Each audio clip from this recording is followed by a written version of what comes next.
All right, let's get right into it. We're digging into the latest global report on the state of cybersecurity. And what it's showing is, well, it's kind of weird. It turns out the biggest threats might not just be coming from the outside. It looks like the industry is basically at war with itself. So, what does this all boil down to? Is our entire digital defense system on the verge of breaking? The data points to, yeah, a really tricky spot. But, and this is the key part, it's probably not for the reasons you're thinking of. And this right here is the heart of the whole thing. It's a total paradox. On one hand, cybersecurity staff are sticking around. Retention is the best it's been in 5 years. But on the other hand, 2/3 of them say they are more stressed out than ever before. So what gives? How can both of these things be true at the same time? Let's figure it out. So that brings us to our first big idea, what we're calling the people paradox. You've got this incredibly stressed out, totally burned out workforce that just isn't leaving. It goes against all common sense, right? So why are they staying put? Okay, check this out. For the first time since 2020, only half of companies say they're having trouble keeping their security people. I mean, in an industry that's famous for people jumping ship every couple of years, that is a huge, huge deal.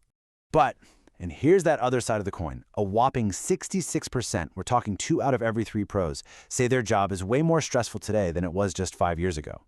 So yeah, they're staying, but they are not doing okay. And the number one reason for all that stress? The threat landscape is just getting more and more complicated. And this just lays the tension out perfectly. See, even though fewer people are leaving in general, when someone does decide to quit, what's the top reason? Yep, high work stress. It really seems like that bigger economic thing, the big stay, is playing a role here. People are just nervous about switching jobs in a shaky market, so they're staying put in roles that are absolutely frying them.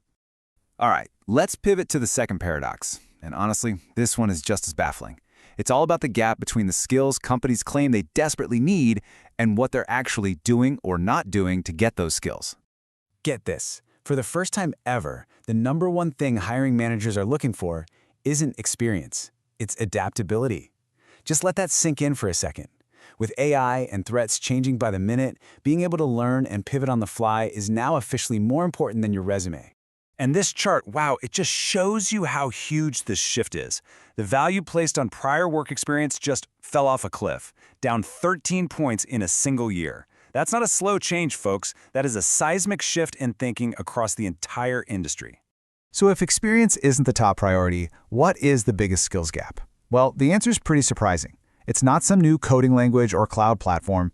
The number one gap, which jumped 8 points from last year, is soft skills. We're talking communication, critical thinking, being a good problem solver. Those are now the rarest and most sought-after abilities. And here's the kicker. This is where the paradox really hits home. Companies are desperate for adaptable people with these great soft skills, and yet they've cut way back on training. The percentage of firms training their own non-security employees for security roles, it dropped by a massive 12 points. So they need the talent, but they've shut down one of the best pipelines for creating it. It makes no sense. Okay, that brings us to paradox number 3, resources. It's no surprise that the threats are getting worse, right? But what's happening with budgets, and more importantly, with the confidence of the teams on the front lines? Well, it's pretty alarming. Let's talk money first. Over half, 53%, of all security teams feel like their budget just isn't enough. They believe they're being asked to do an impossible job without the proper funding. And, that lack of funding directly hits their ability to do the job. Only 41% of teams feel confident they can actually spot and handle a cyber threat. Think about that for a second. The majority of people whose job it is to protect us don't feel equipped to do it. All right, now let's throw the big wild card into the mix, AI. And it is absolutely a double-edged sword. On one hand, it's a powerful new weapon for defenders. But on the other, it's a whole new weight on teams that are already stretched thin. So on the plus side, you're seeing teams use AI for really important stuff, like spotting threats or automating all the boring, repetitive tasks.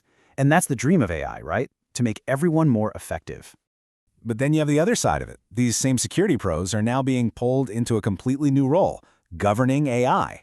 The number of teams involved in creating company-wide AI policies, it's skyrocketed, up 12 points in just 1 year. That's another massive responsibility just dropped on their plate. So we've got all these paradoxes, right? Stressed out people who won't leave, a desperate need for skills but no training, more threats but less confidence.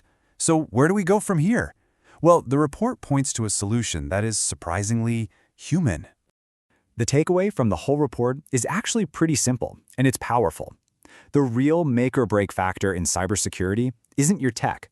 It's not the firewall, it's not the software.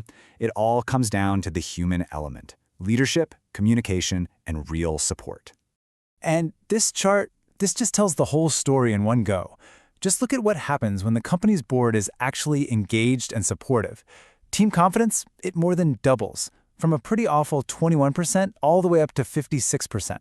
Feeling underfunded, that gets cut in half. And the problems with keeping people, they go way down.